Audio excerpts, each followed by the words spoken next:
So, guess what I did this afternoon? I went to the AMC 10 Marple and I saw Sound of Freedom. I bit the bullet and I Ubered. Thank you, by the way, to everyone who offered to help me get there. I really appreciate your kindness.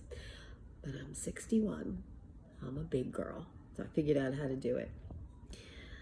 I have two emotions. One is overwhelming awe at the fact that this film was made.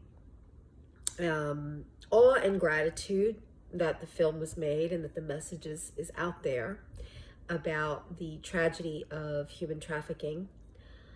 The other emotion, which is equally strong, is anger. Obviously at the fact that human trafficking exists, but also at the fact that this film is even controversial. I kept waiting for some political partisan message to come out of it. I kept waiting for some attack on a particular administration. And this film was actually filmed, I believe, 5 years ago. So the administration that it would have been attacking would have been Donald Trump. And there was nothing.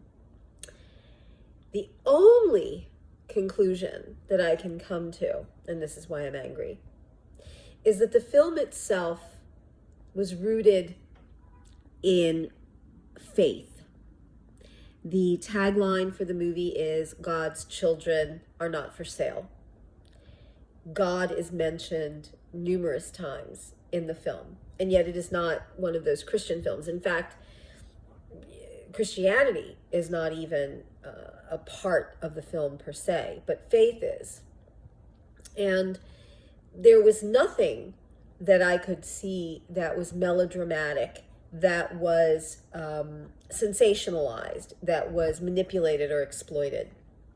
In fact, if anything, I think the film downplayed the horrors of human trafficking and child trafficking. And the reviews that I've read that have attacked it because of inaccuracies are now, after having seen the film, are even more ridiculous and baseless, and in themselves demonstrate an animus that I think, although not strictly political, is definitely has a philosophical basis.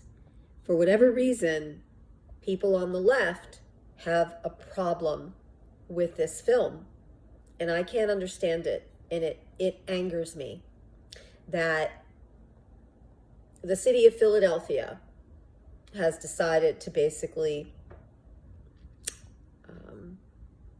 blacklist it. So I'm glad I went.